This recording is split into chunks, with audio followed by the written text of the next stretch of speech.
I've been playing Saber Unbound for a year now, and during that year I met a lot of people who ended up quitting because they thought, oh yeah, no, I keep dying to people, whatever, I suck. And so yeah, they thought there was no point in trying. And well, yeah, so to prevent that from happening, I've decided to make this video for new and future players so that they can learn some techniques that are honestly pretty basic and can be learned quite quickly. So let's get into it.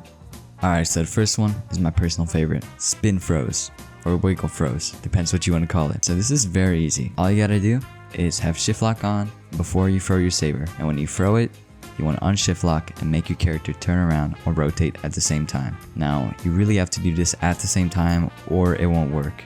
So as you can see, the saber spins around. If unshift locking and spinning around is too hard for you, then that's fine. You can also do it by not having shift lock on, throwing and spinning around at the same time. So yeah, this works pretty well, but in my opinion, it's better to use shift lock since it'll give you better accuracy. Like if you use it without shift lock, sometimes it just goes a different direction that you want it to go.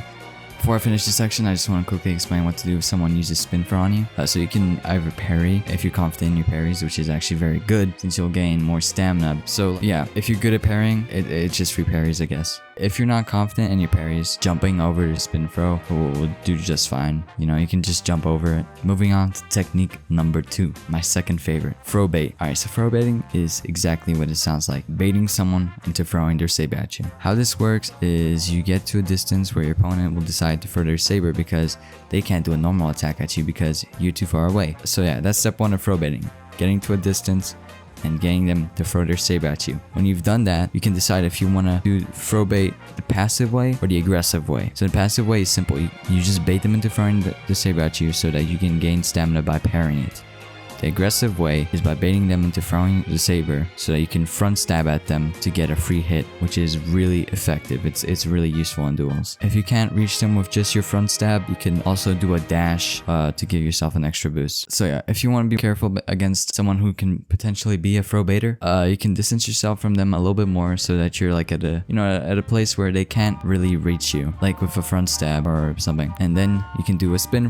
Doing a spin throw is better than doing a normal throw if you're in a long distance. If you don't want to do this, that's fine. You can also basically do the only other thing that you can do, which is just distance yourself as soon as you do your throw, or just attempt to dodge your opponent's front stab. Alright, technique number 3, parry baiting. Parry baiting is really easy.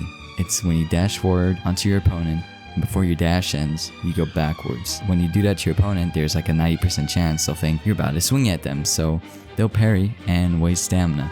You can mess your opponent with this by also doing it a few times, so they'll think, oh yeah, no, this guy, he's not gonna hit me, so I'm just gonna stop parrying to avoid wasting stamina. And then you actually hit them, and they don't parry it, and then their stamina gets drained. That's it for the video. I'll make a part 2 soon. If this video gets like 10 likes or something, that's pretty much it. See ya.